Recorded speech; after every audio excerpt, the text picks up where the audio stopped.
Frères et sœurs, ce premier dimanche du temps de Carême nous rappelle notre alliance avec Dieu dans la première lecture que nous avons entendue, une alliance que nous avons tissée avec notre Seigneur par notre baptême. Et ce baptême ne nous prive pas d'épreuves. Le fait d'appartenir à Christ ne dispense pas les chrétiens de difficultés.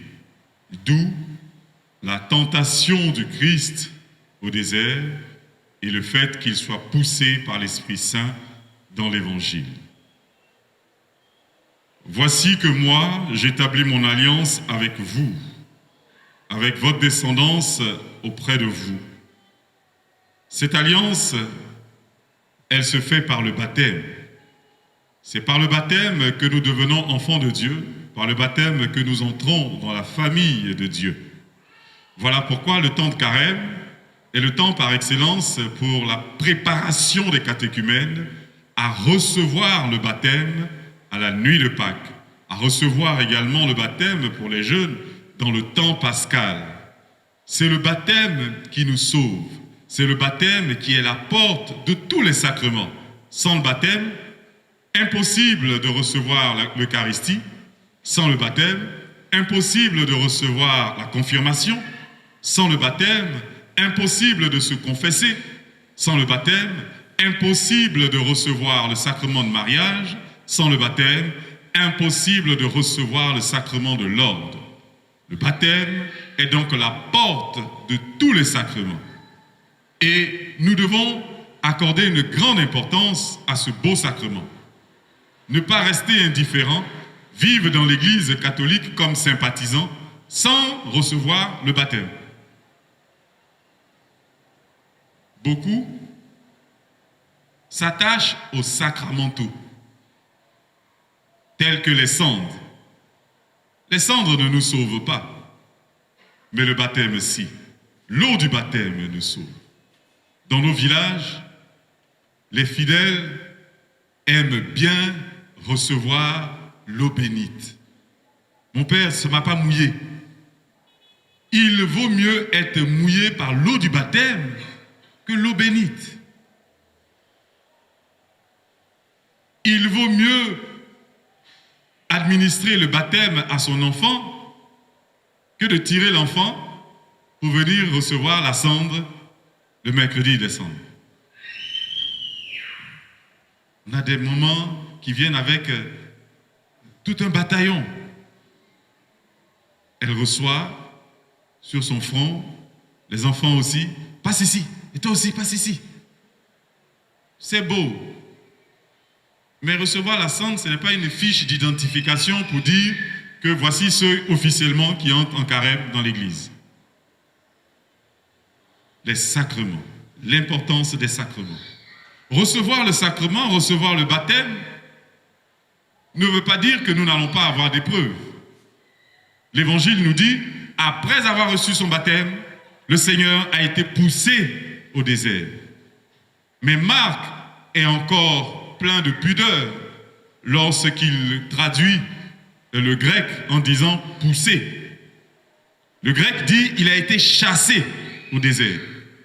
Chassé, comme pour dire, le lieu où tu dois être, c'est dans le désert.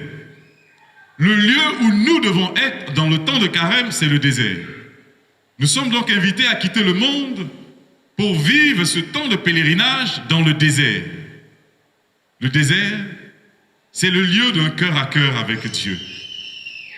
Le désert, dans la Bible, c'est le lieu par excellence où Dieu déploie sa puissance.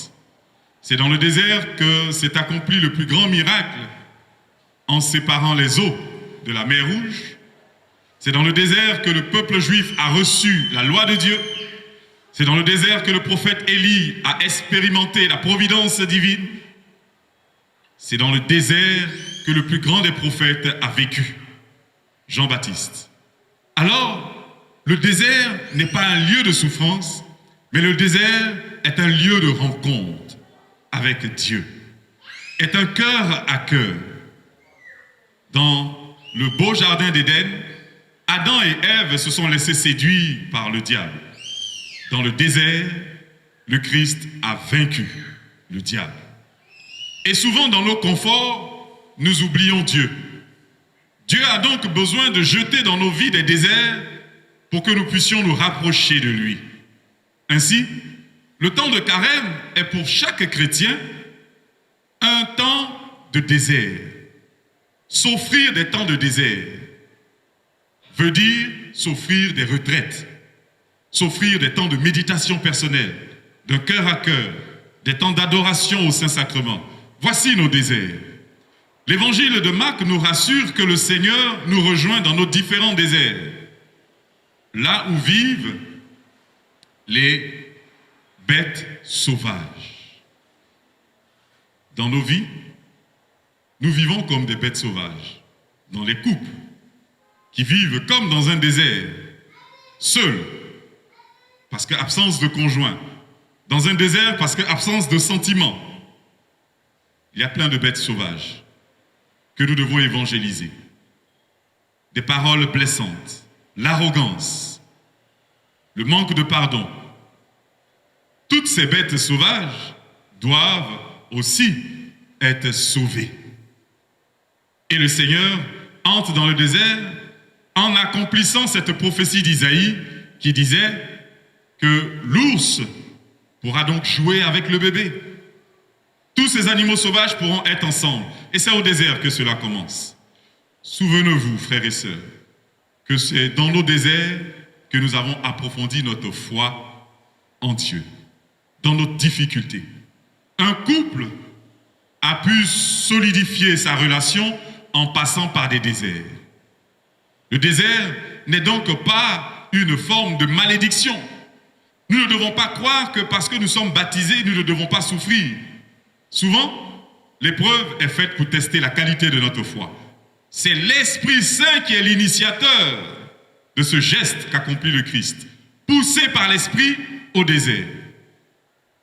Alors il y a les tentations, des bêtes sauvages. C'est aussi toutes les belles filles dehors, quand tu es marié. Il y en a tellement de scorpions, de serpents venimeux qui peuvent nous piquer, donc tout dépend. Attention quand tu es au désert, tu n'es pas protégé.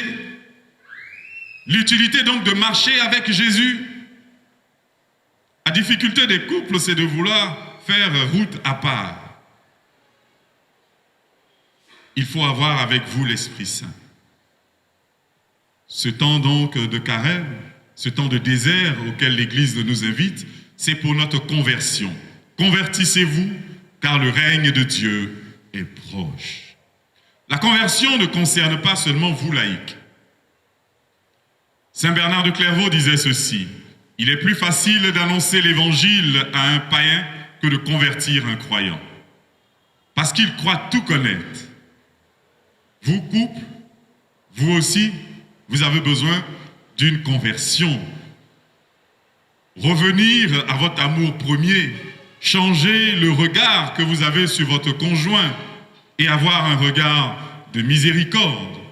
À nous prêtres, notre conversion, elle est aussi d'ordre liturgique, car la liturgie n'appartient pas au prêtre. Le prêtre n'est pas celui qui invente la liturgie, mais il reçoit le trésor de l'Église. Nous devons nous convertir donc au missel romain et dire ce qui est prescrit dans le missel et non dire ce que nos sentiments nous dictent. Tout le monde a besoin de conversion. Alors prions pour les uns et les autres, que ce temps de carême soit un temps de grâce et de bénédiction pour que nos conversions puissent porter du fruit à la nuit très sainte de Pâques, pour la plus grande gloire de Dieu qui vit et règne au siècle des siècles, maintenant, toujours et dans l'éternité. Amen.